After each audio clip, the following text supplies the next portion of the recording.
ठीक है। Good morning student. और आज का टॉपिक अपन पढ़ेंगे डिमांड। ये इकोनॉमिक्स का एक टॉपिक है। तो स्टार्ट करें अपन।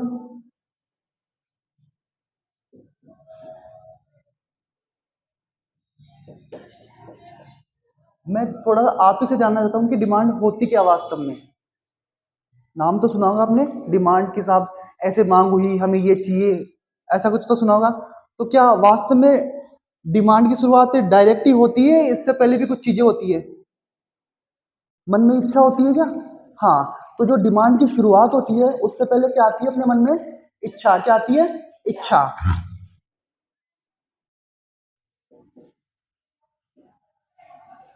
अब इच्छाएं भी दो प्रकार की होती है। कितने प्रकार की होती है? दो प्रकार की। एक तो संभव इच्छा है और एक असंभव, पॉसिबल और इम्पॉसिबल।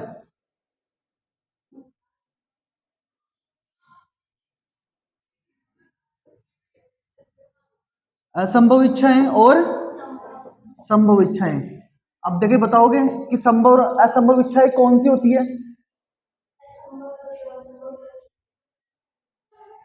इन शॉर्ट अपन इतना बोल सकते हैं, यदि अपन अर्थशास्त्र पढ़ेंगे तो अर्थशास्त्र की भाषा में सब इतना सा कहेंगे कि सब असंभव इच्छाएं वो है जो बिना पैसों के, यदि आपके पास पैसा नहीं है तो वो असंभव ही है। और जो इच्छाएं पैसों से पूरी हो सकती है वो कौन सी इच्छाएं हैं? संभव। यदि आपको अब नाश्ता करना है तो 20 जेब में यदि 20-25 रुपए हो तो वो आपके लिए संभव इच्छा है कि नहीं? और यदि आप कहो कि साहब मुझे आसमान से तारे तोड़ के लाने हैं और पैसे भी हैं, तो क्या पूरी कर लोगे क्या? तो आसमान से तारे तोड़ना एक तरह से ये क्या है? असंभव इच्छा। अब जाके नाश्ता करना है, कपड़े खरीदने हैं, शॉपिंग करनी है, ये क्या है? संभव इच्छा है। और तो जिस इच्छा को आप पैसों से पूरा कर सकते हो अर्थशास्त्र की भाषा में, तो वो क्या हो गई? संभव इच्छा। ठीक है।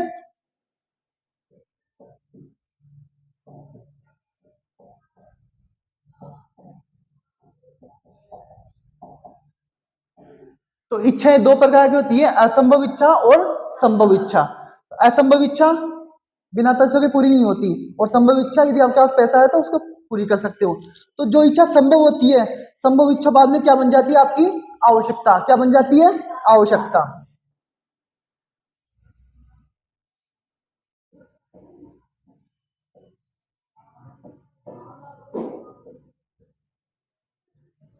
नाश्ता करना एक ना एक टाइम पर, अभी तक तो आप बैठे हो, पढ़ रहे हो, तो एफर्ट तो डाल रहे हो, एनर्जी वेस्ट हो रही है।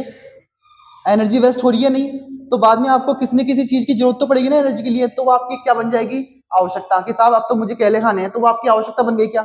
अब केलों को आप पैसे खरीद देकर खरीद कर पूरा कर सकते हो, तो एक तरह से संभव इच्छा में आ गई ना। पहले इच्छा थी, पैसे आ गए, संभव हो गई, क्या बन गई? आवश्यकता। अब आवश्यकताओं में कुछ आवश्यकताएं वो होती है जो बिल्कुल प्रभावपूर्ण होती है, कि साहब उनको पूरा करना जरूरी ही है। पूरा करना क्या है? जरूरी है।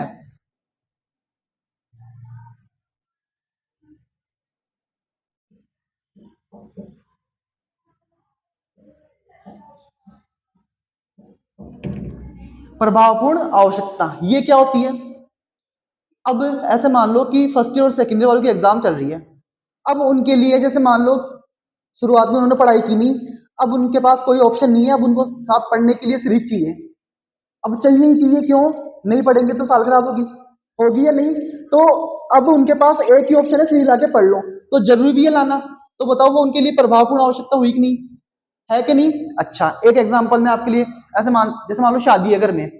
शादी है घर में, तो अब आपने तैयार किया कि साहब मुझे शूज भी चाहिए, लहंगा भी चाहिए, और भी आपकी जो जरूरी चीजें होती है वो आपको सारी चाहिए, है ना, शादी में तैयार होने के लिए। और आपने बजट बना लिया कितने का? 15,000 का। पापा के पास गए और बोले कि साहब पापा ऐसा ऐसी चीज है और मुझे चाहिए। तो बोला, पापा बोलते कि बेटे ये ले। कितने रुपए? 10,000 रुपए। और इतने भी काम आपको निपटाना है, तो आप क्या करोगे? अच्छा लहंगा, वो मौसी की लड़की ने 2 महीने पहले शादी में लिया था, उससे मैं काम चला लूंगी। तो लहंगा जरूरी हुआ क्या? तो लहंगे का काम वहां से हो गया। शूज, जो भी आपकी छोटी मोटी चीजें होती है, छोटी मोटी चीजें वो आपने इधर से अरेंज कर ली। और जैसे मान लो आपको शादी में 2-3 चीज चाहिए, कि साहब कंगन हो गए या 1-2 चीजें हो गई, वो 10,000 में आप निपटा लोगे। तो 4 चीजें ऐसी बची जो आपके पास कहीं से अरेंज नहीं हो सकती। अब 4 चीजें आपको चाहिए ही चाहिए, तो बताओ वो प्रभावपूर्ण आवश्यकता बन गई क्या? और जो प्रभावपूर्ण आवश्यकता होती है वो जाके बाद में क्या बन जाती है? क्या बन जाती है? मांग। तो बताओ मांग समझ में आई क्या? मांग होती क्या है? तो मांग अकेली नहीं होती, मांग के पीछे सबसे पहले कौन होती है? इच्छाएं दो होती है, असंभव और संभव इच्छा। संभव इच्छा पैसों से धन से पूरी हो सकती है, और जो संभव इच्छा होती है वो बाद में क्या बन जाती है?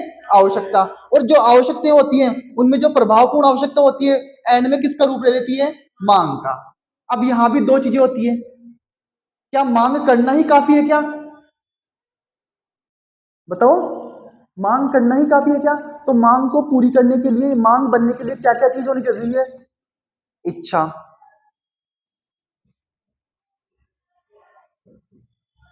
कि साहब हमें कचौरी खानी है या नाश्ता करना है, इसकी इच्छा हो गई, ये काफी होने से आपकी क्या मांग हो गई है पूरी? नहीं, जेब में और क्या होनी चाहिए? तो पर्याप्त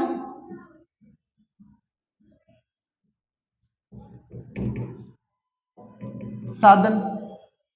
पैसे भी होने चाहिए, इच्छा तो है साहब लेकिन पर्याप्त साधन भी। देखो आप चाहो तो इसका एग्जाम्पल और किसी से भी कनेक्ट कर सकते हो कि साहब मुझे इसी टाइम पर मेले में जाना है और कहीं जाना है, जैसे मान लो शादियां चल रही है कि साहब मुझे शूज लेने हैं, जो भी आपके कपड़े, किसी भी इसको कनेक्ट कर सकते हो।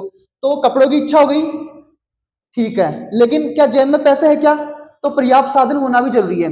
इच्छा हो गई, पर्याप्त साधन हो गए, चलो पैसे भी हैं, लेकिन कई कई बार ऐसे होता है कि सबकी हिम्मत भी नहीं होती पैसे खर्च करने की, सोचते हैं कि यार कोई बात नहीं है इन्हीं से काम चला लेते हैं।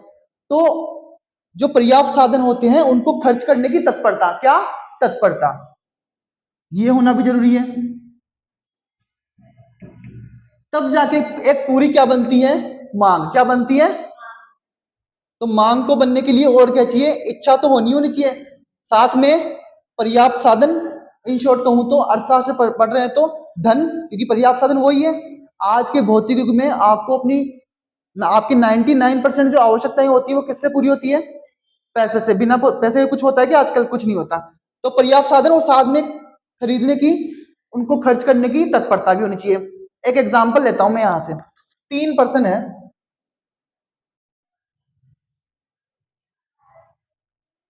ठीक है साहब, इनको गाड़ी लेनी है। क्या लेनी है?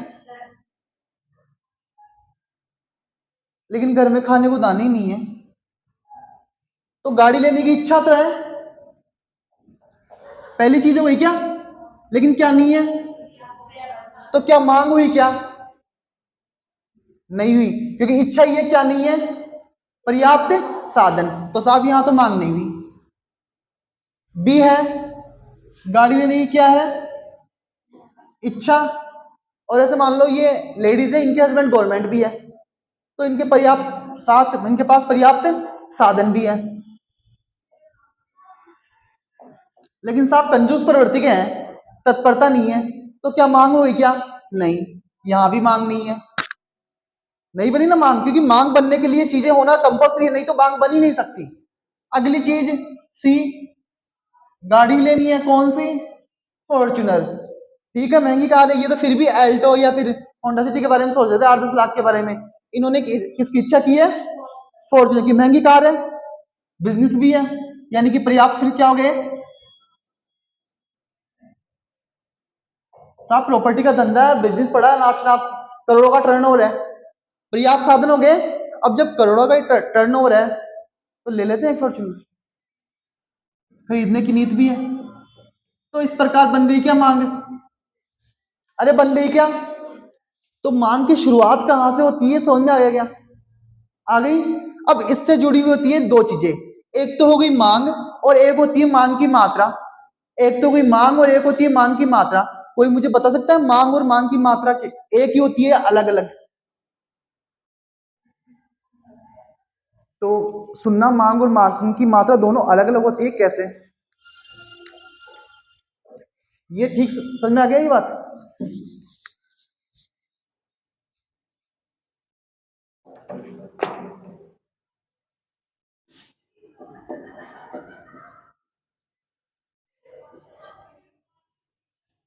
ध्यान से सुनना। मांग आप और मेरे जैसे लोग ही तो करते हैं, तो अपन क्या है? उपभोक्ता है क्या? उपभोक्ता है ना?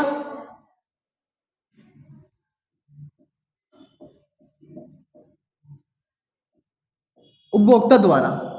यहां तक बात समझ आ गई? संभावित या अनिश्चित कीमत पर। इसका मतलब समझो, संभावित या अनिश्चित कीमत पर, यानी जो जो भी वस्तु अपन खरीद रहे हैं ना, उसकी जो प्राइस है वो संभावित हमें भी पता नहीं है क्या है, अनिश्चित है। कैसे? सब बाहर गए, कॉलेज के बाहर जाते ही देखा कि एक अमरूद वाला खड़ा है। क्या खड़ा है? एक अमरूद वाला। भैया अमरूद कैसे दिए? कि साहब 40 रुपए किलो, 40 रुपए पर केजी दिए।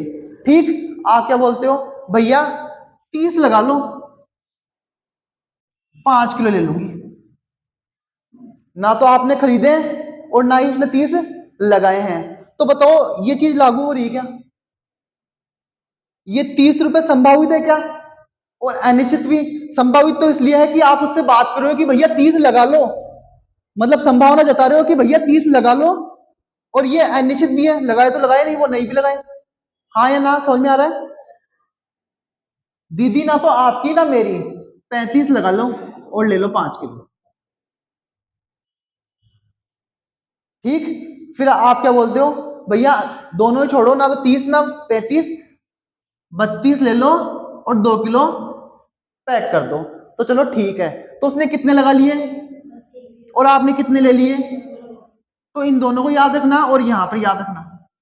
ठीक है, उसकी बात बाद में करेंगे, पहले इसको यहां से कनेक्ट कर रहे हैं। तो यहां पर तो ये जो चीजें हो रही है, ये तो उसने बताई थी, ये आपने बताई थी और ये भी उसने बताई थी। तो तीनों में से कोई सी चीज अभी है क्या इनमें यहां अप्लाई की क्या? नहीं की ना। और कुछ खरीदा क्या आपने? नहीं खरीदा ना। तो उपभोक्ता द्वारा संभावित या अनिश्चित कीमत पर वस्तु की कुछ इकाई खरीदने को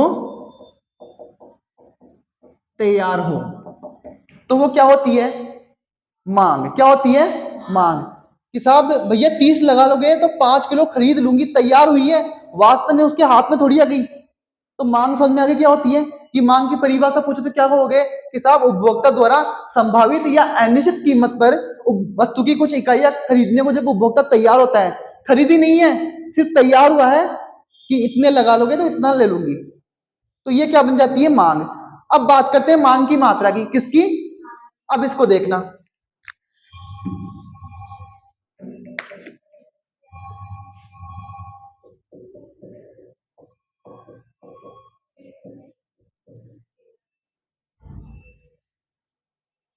ये चीज यहां भी आएगी। क्या बोलोगे?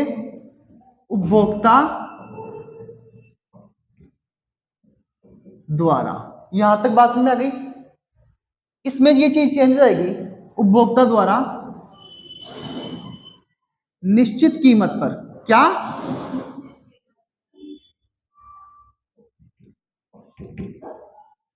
वस्तु की वास्तव में,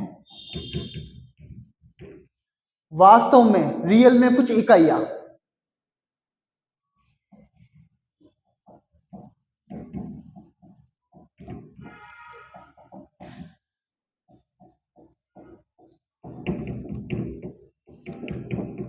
वो क्या बन जाती है?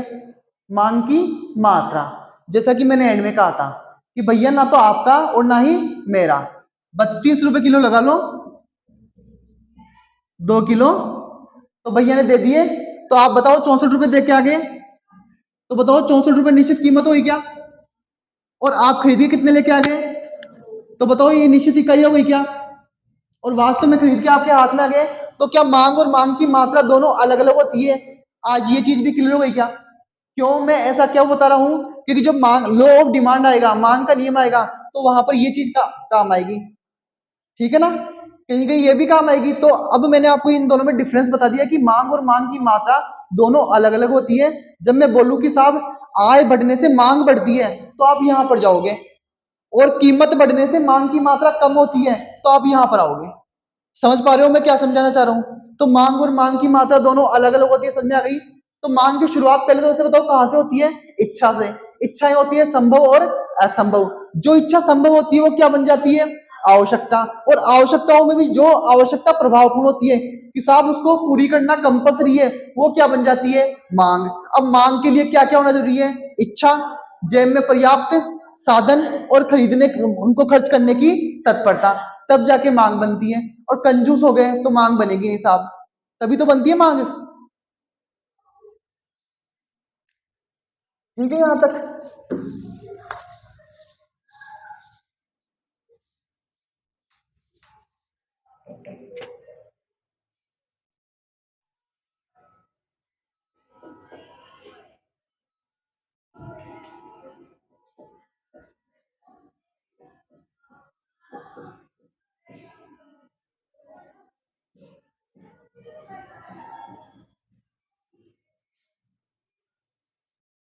लॉ ऑफ डिमांड, मांग का नियम क्या बोलता है? पहली लाइन ध्यान से सुन लेना।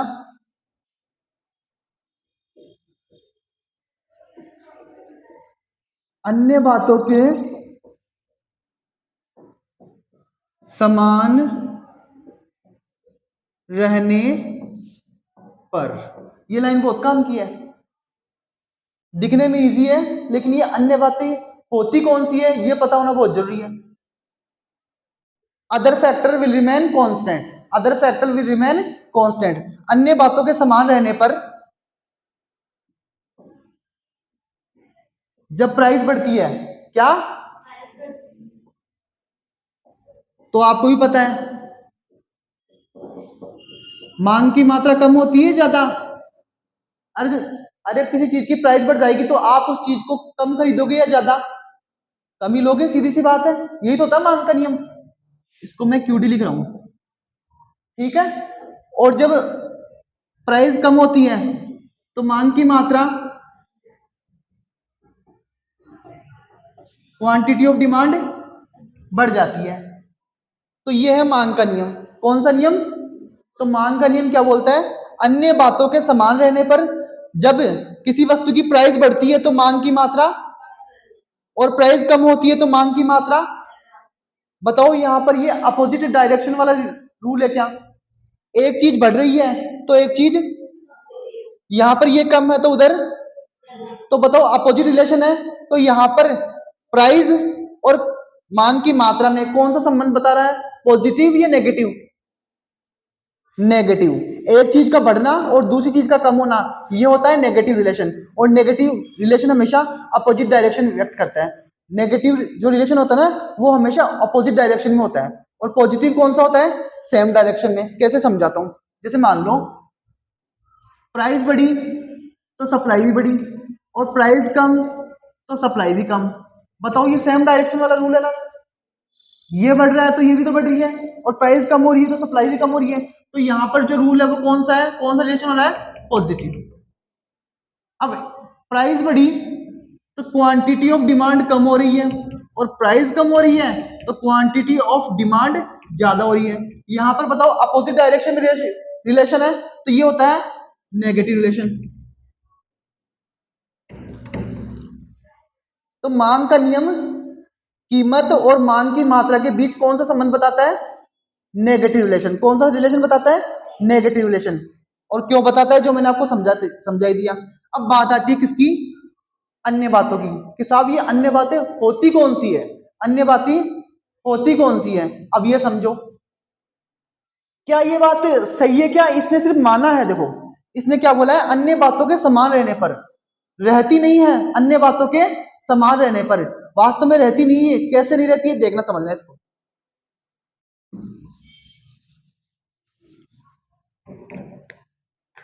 तो पहली चीज जो मांग का नियम है ना,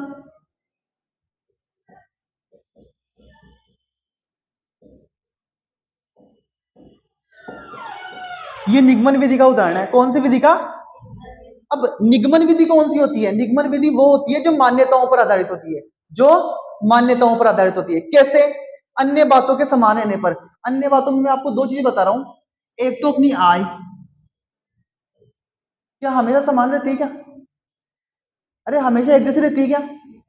बढ़ती है। और यदि आप जॉब चेंज करते हो तो हो सकता है बढ़ भी जाए और कम भी हो जाए। तो इसने सिर्फ माना है कि साहब अन्य बातों के समान रहने पर। तो अन्य बातों में इसने एक तो क्या लिया? उपभोक्ता की आय। जो कभी समान नहीं रहती।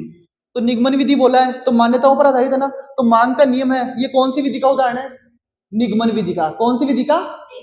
निगमन विधि वो होती है जो मान्यताओं पर आधारित होती है, और एक होती है आगमन विधि जिसको आप प्रयोग करते हो, जैसे कि केमिस्ट्री में देखते ना, मतलब लैब में जाके प्रयोग करके उसको सिद्ध कर देते हैं इस चीज को।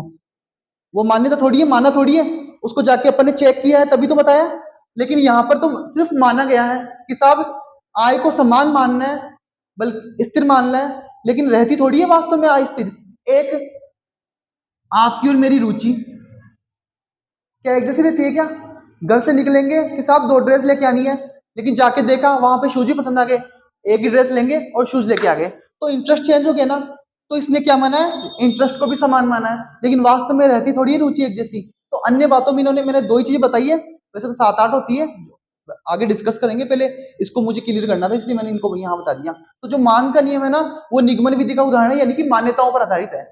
और ये मान्यता ये है कि आय एक जैसी माननी है, रुचि एक जैसी माननी है, मौसम एक जैसा मानना है। अब क्या हम जाके स्वेटर खरीद सकते हैं क्या? नहीं। अब क्या आने वाली है? गर्मी, तो अब जाके कपड़े कौन से लेंगे? शॉर्ट्स लेंगे ना, टी शर्ट लेंगे, गर्मियों वाले कपड़े लेंगे। लेकिन इसने ऐसे माना है कि साफ मौसम एक जैसा ही रहेगा, रहता है क्या? नहीं। तो ये मान्यताओं पर आधारित हुआ नहीं। अब तो ये चीज क्लियर हो गई।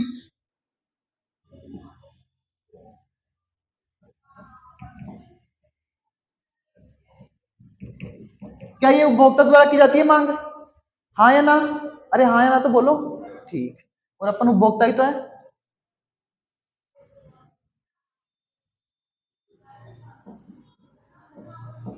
क्या कीमत होती है? क्या होती है कीमत?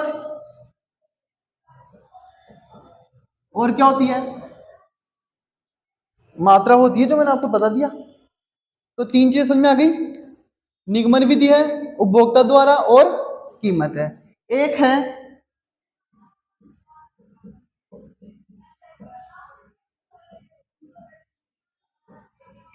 मात्रात्मक कथन, क्वांटिटिव स्टेटमेंट। कैसे? प्राइस में चेंज हुआ और मांग की मात्रा में चेंज हुआ। कहीं पर ऐसा लिखा हुआ आया है, या फिर मैंने खुद ने मेरे मुंह से ऐसे बोला है क्या कि साहब प्राइस में चेंज होने से मांग की मात्रा में इतना प्रतिशत चेंज हुआ है, या इतना अनुपातिक चेंज हुआ है? ऐसा कुछ बोला कि मैंने? तो इसलिए से भी ये मात्रात्मक कथन है। और यदि मैंने कहीं पर ऐसे बोल दिया है कि साहब प्राइस में इतनी परसेंट चेंज होगी ना, तो मांग की मात्रा मात्रा इतनी परसेंट चेंज होगी, तो वो बन जाएगा गुणात्मक कथन, जो अपन पढ़ेंगे इलास्टिसिटी ऑफ डिमांड में। समझ में आ रहा है? तो लॉ ऑफ डिमांड क्या बोलता है? अन्य बातों के समान रहने पर other factor will remain constant. जब किसी वस्तु की प्राइस बढ़ती है तो क्वांटिटी ऑफ डिमांड कम होती है, और प्राइस कम होती है तो क्वांटिटी ऑफ डिमांड, यानी कि प्राइस और क्वांटिटी में कौन सा संबंध होता है?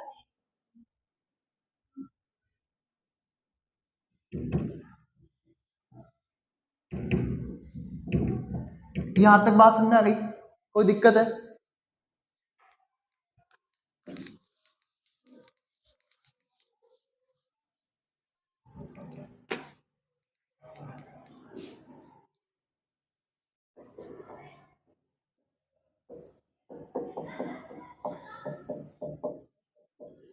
कीमत और मांग की मात्रा, आप समझ जाओगे इससे। कीमत ऐसे इंक्रीज हो रही है तो मांग की मात्रा देख लो आप।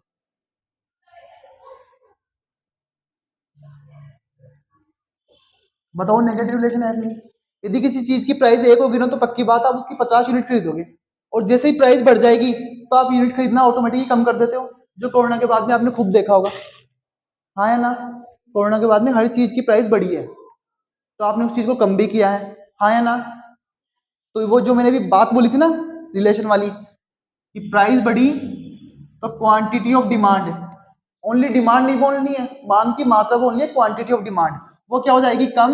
और प्राइस कम तो क्वांटिटी ऑफ डिमांड ज्यादा। तो इस टेबल से आपको ये चीज क्लियर हो गई। अच्छा, इसका जो कर्व बनता है वो नेगेटिव स्लोप वाला होता है जनरली, हमेशा नहीं। जो मांग और कीमत के बीच में जो संबंध दिखाने वाला जो वक्र होता है वो सामान्यतः हमेशा नहीं, कैसा होता है? नेगेटिव स्लोप वाला। और आपने पढ़ा होगा नेगेटिव स्लोप कैसा होता है? वाई एक्सिस, यहां पर दिखा दो कीमत, मात्रा, यहाँ पे दिखा दो कीमत। ये बताओ नेगेटिव स्लोप हो गया क्या? हो गया ना। इधर कीमत है, कीमत यहाँ पर जैसे मान लो कुछ भी मान लो 0 1 2 3 4 5, इधर मात्रा मान लो 10 20 30 40 50। जब आपकी प्राइस यहाँ पर जैसे मान लो 5 होगी, यहाँ पे 5 है, तो बताओ आपकी देखो क्वांटिटी भी तो इतनी खरीद रहे हो, यानी कि प्राइस ज्यादा है तो क्वांटिटी कम हो रही है ना। प्राइस को कम करो, क्वांटिटी बढ़ा दी आपने, बढ़ा दी ना। और कम करो, ये बढ़ा दिया आपने, और कम करो, हो गया ना।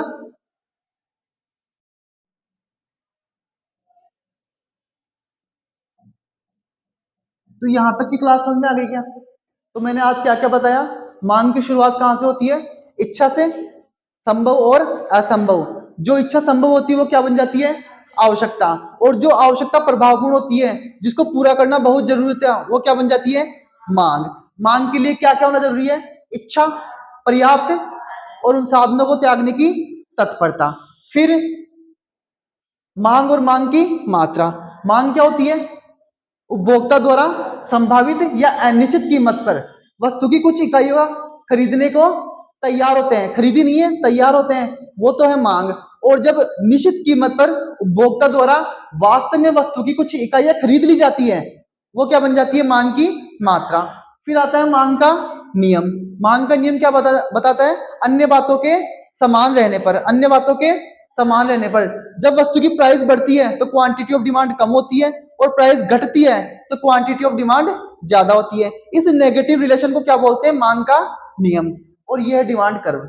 यहां तक बात समझ में आ गई। मांग का नियम मैंने बता दिया, निगमन विधि का उदाहरण है। क्यों? क्योंकि ये मान्यताओं पर आधारित है। उपभोक्ता द्वारा मांग की जाती है, इसमें कीमत होती है और मात्रा होते हैं। और शामिल करना चाहो तो समय भी होता है, जैसे कि मैंने अभी गर्मियों का एग्जांपल दे ही दिया। और जैसे ही मान लो अक्टूबर नवंबर, अगले वापस अक्टूबर नवंबर आएगा, तो अपन समझ गए ना, ये गर्म कपड़े चालू कर देंगे। फिर मात्रात्मक कथन। यहाँ पर मैंने ऐसे कहीं बोला कि प्रतिशत या अनुपातिक चेंजेस के बारे में कुछ बात की। तो जब सिंपल चेंजेस होता है तो वो कौन सा कथन होता है? मात्रात्मक कथन। आज की क्लास समझ में आई?